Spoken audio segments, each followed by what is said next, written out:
Hello friends, ഈ യാത്രയ്ക്ക് കുറേയേറെ പ്രത്യേകതകളുണ്ട്. 2 വർഷത്തെ UK ജീവിതത്തിന് ശേഷം എൻ്റെ ഫസ്റ്റ് ഹോളിഡേക്ക് ഞാൻ നാട്ടിലേക്ക് പോകുന്നതിൻ്റെ തിരികെ വീട്ടിലേക്കൊരു ഹൃദയയാത്രയാണ്. ബംഗളൂരുവിൻ്റെ തിരക്കിൽ നിന്ന് ഹൃദയം കൊതിച്ച പച്ചപ്പിലേക്കൊരു മടക്കയാത്ര. നഗരത്തിൻ്റെ പുകയും ചൂടും നിറഞ്ഞ ആകാശത്തോട് യാത്ര പറഞ്ഞ് കമ്പഗൗഡ എയർപോർട്ടിലെ വഴികളിൽ നിന്ന് എൻ്റെ വാഹനം മുന്നോട്ട് നീങ്ങി. ആദ്യമൊക്കെ കോൺക്രീറ്റ് കെട്ടിടങ്ങളും തിരക്കുള്ള ഹൈവേകളും മാത്രമായിരുന്നു കാഴ്ചകൾ. എങ്കിലും വീടുന്ന ലക്ഷ്യം മനസ്സിൽ ഒരു തണുത്ത കാറ്റ് പോലെ ഉണ്ടായിരുന്നു. കർണാടകയുടെ പച്ചപ്പും മലയിറക്കവും മൈസൂരുവിലെ ലക്ഷ്യമാക്കിയുള്ള പാതയിൽ കർണാടകയുടെ മണ്ണിൻ്റെ നിറം മാറി തുടങ്ങി. വലിയ കുന്നുകളും തിരക്കിട്ട് നിൽക്കുന്ന കൃഷിയിടങ്ങളും കണ്ണുകൾക്ക് കുളിർമയേകി.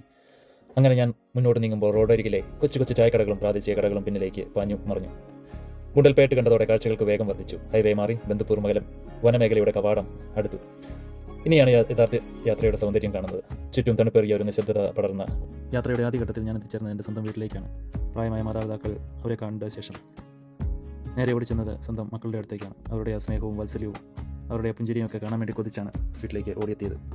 രണ്ടുപേരും അവരെ വാരിയെടുത്ത് കെട്ടിപ്പുണർന്നവർക്ക് ഒരു ചുംബനം നൽകിയ ശേഷം അവർ കൊണ്ടുവന്നിരിക്കുന്ന ടോയ്സ് എല്ലാം കൊടുത്ത് അവരെ ഹാപ്പിയാക്കി. അവരുടെ കൂടെ കുറേ നേരം ചിരിച്ചും കളിച്ചും അവരെ ഞങ്ങളുടെ കയ്യിലെടുത്തും ലാളിച്ചും അവരെ ഞങ്ങളുടെ വശത്താക്കി എല്ലാവരുടെ കൂടെ ഇരുന്ന് ഒരു ഫോട്ടോ ഒക്കെ എടുത്ത് ഞങ്ങളുടെ അന്നത്തെ ദിവസം സമാപിച്ചു. ഒത്തിരിയേറെ അന്നേ ദിവസം ഞങ്ങളെ വഴി നടത്തിയ നല്ല തമ്പുരാന് നന്ദി പറഞ്ഞുകൊണ്ട് ഞങ്ങൾ സുഖമായി കിടന്നു.